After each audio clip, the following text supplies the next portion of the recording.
Hello, good morning. Ito ang pinakamaganda sa lahat. Kaya makinig po tayo at tapusin natin ang videos na to.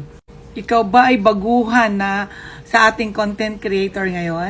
Mahilig ka rin bang mag-count me in katulad sa mga post ng content creator na sinalihan mong mga groups?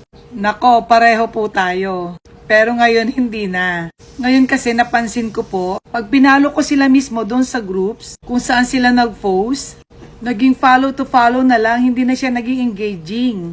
Nadagdagan lang ang mga followers ko. Pero ang hina ng views. Alam niyo ba kung bakit? Follow na lang kasi ang ginawa, wala ng views.